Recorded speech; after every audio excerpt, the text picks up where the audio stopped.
give the floor now to our next speaker, Piasek from Humboldt University, Berlin, who will speak about nationalizing scorched earth, memory and destruction of monuments from Vukovar to Knin. Michel, you have the floor. Yes, thank you. Thank you very much for inviting me to this online conference. I am a PhD student at Humboldt University, and I am very glad to speak about my research in Croatia. Usually I'm researching remembrance practices in the very eastern parts of Croatia. However, last year I was able to do some research in the Dalmatian and Croatian hinterland, which I added to my research and which I want to present here as well. The presentation deals with different ethnic and religious communities and the nationalizing mechanism within contested territories, territories which were affected by the Croatian War of Independence in the 90s. So from the eastern Croatian town Vukovar to Knin in Dalmatia. I decided to begin with these pictures here, which you see, as they show the destroyed Protestant church in the majority Hungarian village Laslovo in eastern Croatia. The first picture is from the mid-90s, and the second I made in February 2018. The church is part of the victim narrative, as it is considered as successor to a church which supposedly stood there in the 13th century. Nevertheless, the destruction of the church led to closer ties with the Croatians because they both shared the same experiences during the 1990s war. Both considered the Serbian state as the perpetrator, as visible on the bilingual monument, Hungarian-Croatian monument you see on the left picture. And this led to a bond as seen on the picture on the right, where a nationalist group is carrying a flag with the inscription brother to brother and Hungarian to Croatian, remembering the defeat on 24th of November in 91.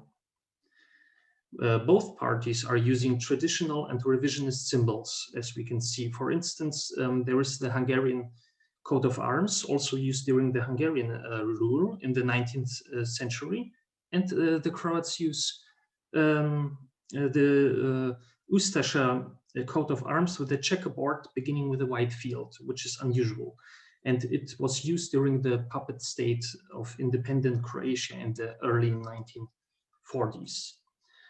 So quickly, I want to show quickly where the research is situated. As we see on the map, we have on one hand the Slavonian and Croatian military frontiers, the purple and blue line, and on the other hand, we see the Serbian Krajina marked in red. It means the 1990s borders in red from the Serbian state. These areas are considered as multi-ethnic and religious, as Serbs settled in every part of the frontier. The only difference is in eastern Croatia, where besides Serbs, there were also Hungarians, Czechs, Slovaks, Ukrainians, and others, which settled there in the early 19th century as the border guards to the Ottoman Empire.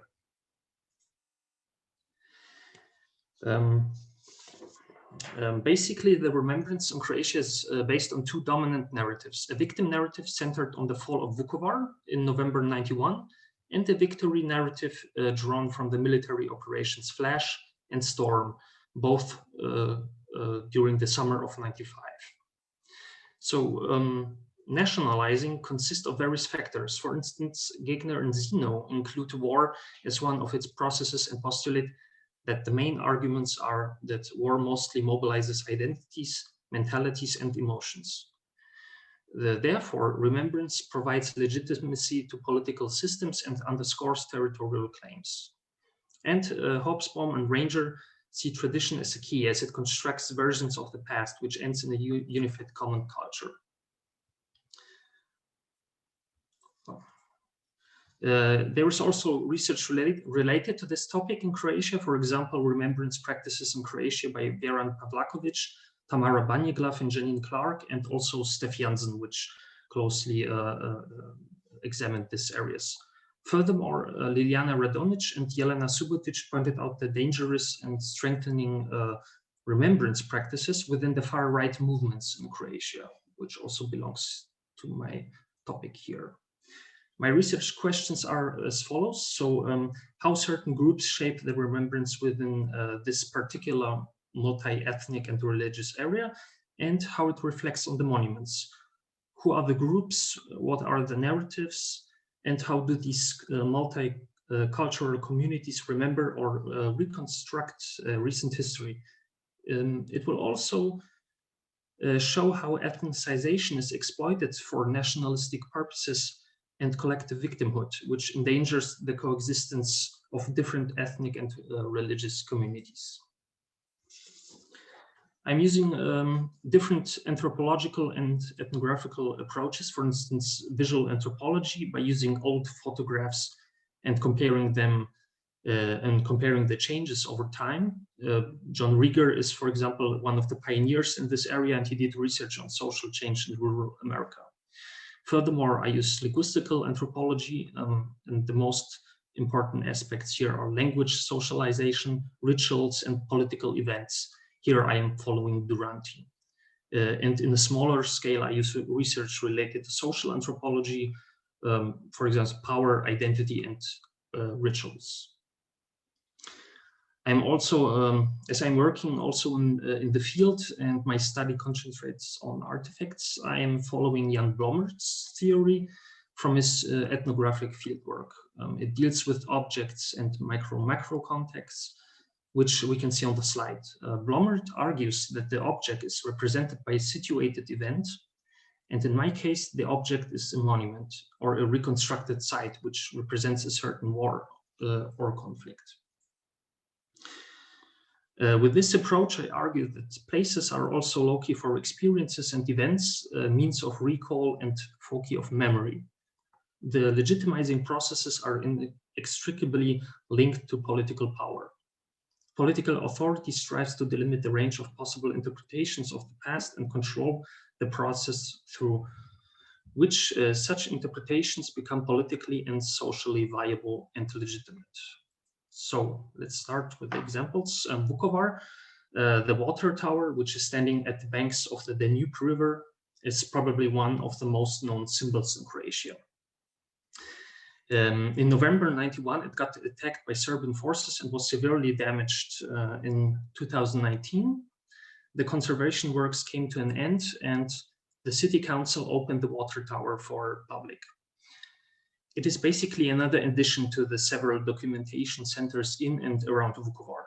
The website implies being a museum. However, I did not find any information related to the city museum, nor a page who the owner is. So another interesting fact is that the renovation cost 6 million euros and only 1 million came from the Croatian government. The rest came from private donators. After doing some more research, I found out a private company is the owner of this facility. And several donations came from international football fan clubs related to the Croatian club Hajduk Split. In my experience, this football club is in many cases related to right-wing groups, and they are often related to Croatian veteran organizations. And I strongly assume that none of the information in the water tower is historically reappraised, as this company obviously has its own historical and political agenda. The next example illustrates the divergence and the dealing with Yugoslav heritage. This is a place in Western Slavonia where during World War II and the Croatian War of Independence, several military actions took place. In 1945, over 600 soldiers from Serbian partisan units died during operations, and to honor these soldiers, the Yugoslav regime erected this monument on the left. And this monument was registered as a national Yugoslav monument. In late 91, however, this place was exactly located at the border of the Serbian Krajina, where over 300 people died during military operations. These operations also destroyed the partisan monument, which we can see on the right behind the new monument, and which is neglected to this day. In 2009, the authorities erected this monument on the right, which you can see, dedicated to the fallen soldiers of the Croatian military forces. The inscriptions only mention the military and paramilitary units and the names of the killed persons involved in these actions. In 2017, this place became famous as it ended up being the place with the highly controversial Za dom spremni plaque, which translates into "for the homeland ready." The phrase was used during the existence of the independent state of Croatia and is comparable to Heil Hitler. The scandal here is that this plaque is from a Croatian paramilitary group, HOS, which constantly uses revisionist symbols, and the fact that the plaque came from Jasenovac, where the most notorious concentration camp in Southeast Europe was located. After several protests, the plaque was moved from Jasenovac to this place here, which we see at the picture. The plaque remained very controversial and was damaged a couple of times. Therefore, the authorities began to watch the plaque with police forces, which led to further discussions. The headline says so on the left, which you can see in Croatian, and the picture shows the police car on the right. When I was there in 2018, the police car was in fact there, which you can see on the left picture, but they didn't bother that anyone is making pictures there.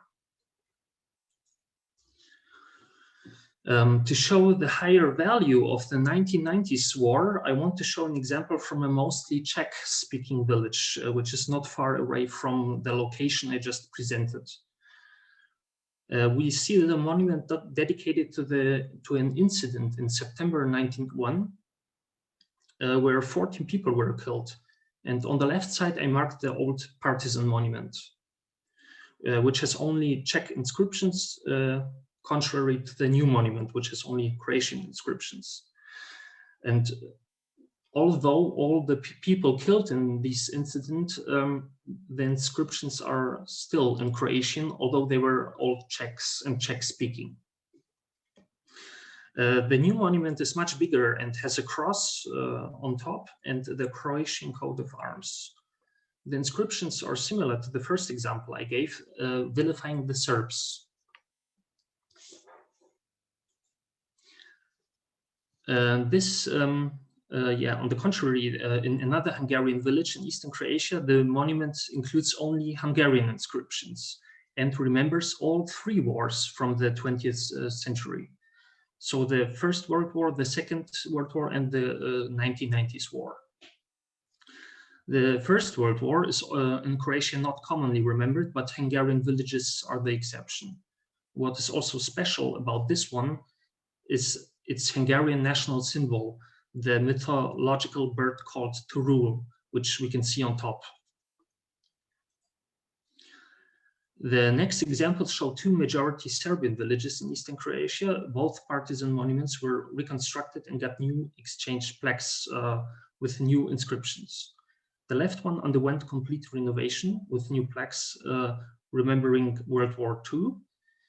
And instead of the communist star on top, it now has a cross.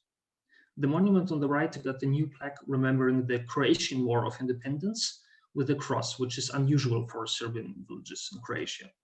However, the communist star still exists on this one on the right, and they did not remove it. So the last two examples, the next example deals here with the reconstruction of sacred architecture. I will show one example of a Serbian Orthodox church and one Catholic church. Both examples use similar arguments to legitimize its reconstruction. The Orthodox church here in Donji Lapac, the county with the most Serbs in Croatia, was recently rebuilt after it was destroyed during World War II.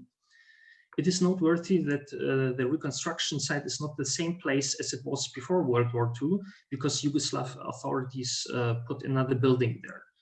Another notable fact is that they did not rebuild the church in its previous 18th century Baroque look, but in a Neo-Byzantine style, which was typical for Orthodox churches in Middle Ages.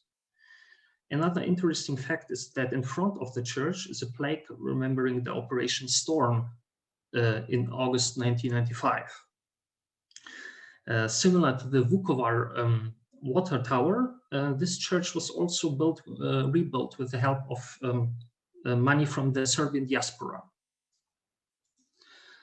The second example here from Udbina, which is only a few kilometers away from Donji Lapac. The Catholic Church had the same destiny as the previous example. It was destroyed during World War II. Yugoslav authorities built a hotel on this very spot until in 2009 this church was built. This one too got another look than its predecessor. It refers strongly to the Middle Ages and the alleged Croat existence in the 9th century as seen on the portal on the right picture. It uses traditional Croat symbols like the Croatian interlace we see above the entrance and on the cross. Inside the church, there is the Glagolitic script, predecessor to the Cyrillic script, which implies being older than Orthodox tradition. Outside the church, there is a lapidarium dedicated to the so-called martyrs of Croatian history. The stones always relate to towns where alleged crimes and Croats happened, mostly during World War II or the Croatian War of Independence. So both these churches show the victim narrative of remembrance, and both do it in a very similar way. Last example, because we don't have time, I guess, the last example is here south of Nin. We see an old destroyed village, and I found this plaque from a fallen soldier. And on top we see the letter U, which stands for Ustasha, and the inscription says he was a son of an Ustasha man. And at the bottom there is the phrase Zadom Sprem, which we already know from the example which I presented in the beginning. Very revisionist symbols here. So this leads me to my conclusion. The scorched earth is indeed getting nationalized, however, not only by the Croatian government, but also by small groups like veterans and outsiders, like the diaspora. And every community is remembering its past differently, but at the same time, everyone uses its traditional symbols or scripts to stress the long existence reaching far into the Middle Ages. We saw, for example, 2 Hungarian villages which strongly identified with traditional Hungarian symbols and rebuilt their sacred architecture or modified old partisan monuments, like, for example, in the Serbian majority villages. And yeah, however, this research was limited to areas inside the former Serbian Krajina or close to it. So the remembrance practices in other parts of Croatia certainly differ from my experience in my presentation here. And there are also examples where monuments or other objects were not rebuilt or for whatever reasons. Yes, thank you very much. Thank you, Mikael.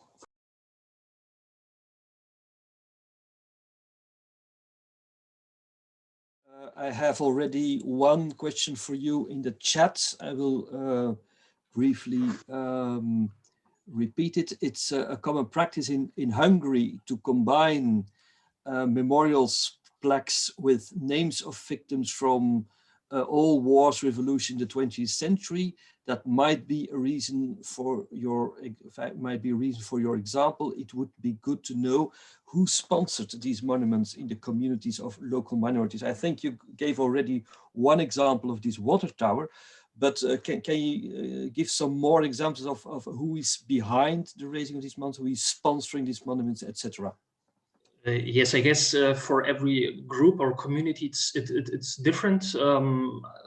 For example, many of the partisan monuments in Serbian villages, they are sponsored by partisan veteran organizations. And the newer monuments dedicated to the Croatian War of Independence are mostly sponsored by veterans who participated in the 90s war. In Hungarian villages, I'm not so sure. Many of them are sponsored directly from Hungary, probably maybe even from political actors which want to put some influence into these villages, because 100 years ago, this villages belonged to the Hungarian rule, actually. So they came to Croatia in 1920, actually. And yeah, but like I said, it differs from village to village who sponsors it. Thank you, Michael. We have still room for one more question. I've put on my gallery view to see eventually. Luc Bouvard, you have the floor, Luc. Put on your microphone, Luc. Don't forget to put on your microphone. Okay. I noticed in this presentation, certainly in also the previous presentation, that buildings were presented as monuments. Isn't that a bit making the research questions more difficult to answer, because there can be a lot of other motives to resurrect buildings, aesthetic or just practical. Shouldn't we limit ourselves really to monuments on sich? That's my question. Yeah. But that's a general question, of course. Yeah, thank you very much. Yes, I would say that these two church buildings I presented are specifically built as kind of monuments, because they aim to, or their goal is to show the long presence of a certain ethnic or religious community in this place. So of course not every building is a monument, but like the water tower in Vukovar, this is also specifically needed for the Croatian meta-narrative. So the narrative tells the people that this water tower, which is now a monument, suffered a lot of bullets and so on, and it's made a monument by the people, I guess, yeah, or by certain groups who use it as for its agenda. Yeah, thank you. Thank you, Michael, also for your interesting presentation.